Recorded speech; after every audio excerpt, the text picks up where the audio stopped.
দেশের প্রশাসনিক প্রাণকেন্দ্র সচিবালয়ের ৭ নম্বর ভবনের ৬ষ্ঠ থেকে ৯ম তলা পর্যন্ত ৪টি ফ্লোর পুড়ে গেছে। এতে ৫ মন্ত্রণালয়ের সব নথিপত্র পুড়ে ছাই হয়ে গেছে। বৃহস্পতিবার পুড়ে যাওয়া ভবনটিতে গিয়ে এ চিত্র দেখা গেছে। অগ্নিকাণ্ডের ঘটনায় ৭ সদস্যের তদন্ত কমিটি গঠন করা হয়েছে।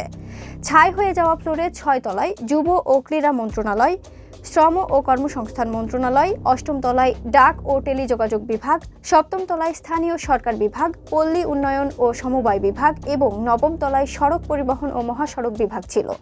এসব মন্ত্রণালয়ের গুরুত্বপূর্ণ সব নথি, কম্পিউটার সহ সবকিছু এখানে ধ্বংসস্তূপে পরিণত হয়েছে। এদিকে আগুন নেভার পর পুরো ভবনটি ঘিরে রেখেছে আইন শৃঙ্খলা বাহিনী। গুরুত্বপূর্ণ ব্যক্তি ছাড়া কাউকে ভেতরে ঢুকতে দেওয়া হচ্ছে না। পুড়ে যাওয়া অংশ থেকে বিভিন্ন আলামত সংগ্রহ করছেন আইন শৃঙ্খলা বাহিনীর সদস্যরা। সচিবালয়ের ভেতরে টহল দিচ্ছেন সেনা সদস্যরা। ফায়ার সার্ভিসের তথ্য অনুযায়ী বৃহস্পতিবার মধ্যরাতে ভবনটিতে আগুন লাগে। প্রায় ৬ ঘন্টার চেষ্টায় সকাল ৮টায় আগুন নিয়ন্ত্রণে আসে। আগুন পুরোপুরি নেভাতে সময় লাগে ১০ ঘন্টা। আগুন নিয়ন্ত্রণে আসার পর ভবনটি পরিদর্শন করেন স্বরাষ্ট্র উপদেষ্টা অবসরপ্রাপ্ত লেফটেন্যান্ট জেনারেল জাহাঙ্গীর আলম চৌধুরী।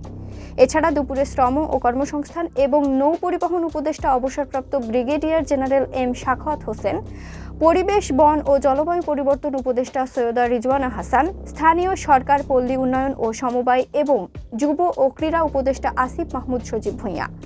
এদিকে বাংলাদেশ সচিবালয়ে অগ্নিকাণ্ডের ঘটনায় ৭ সদস্যের তদন্ত কমিটি গঠন করা হয়েছে। মন্ত্রিপরিষদ বিভাগের প্রশাসন ও শৃঙ্খলা শাখার সিনিয়র সহকারী সচিব ইমরান হোসেন স্বাক্ষরিত এক অফিস আদেশে এ তথ্য জানানো হয়। মন্ত্রিপরিষদ বিভাগের জেলা ও মাঠ প্রশাসনের অতিরিক্ত সচিব মোহাম্মদ খালেক রহিমকে তদন্ত কমিটির আহ্বায়ক করা হয়েছে। অফিস আদেশের তথ্যানুযায়ী কমিটি অগ্নিকাণ্ডের উৎস ও কারণ উদ্ঘাটন, অগ্নি দুর্ঘটনার পেছনে কারো ব্যক্তিগত বা পেশাগত দায়-দায়িত্ব আছে কিনা তা উদ্ঘাটন এবং এ জাতীয় দুর্ঘটনা প্রতিরোধের সুপারিশ পাঠাবে। আগামী ৭ কার্যদিবসের মধ্যে প্রতিবেদন প্রদান করতে হবে।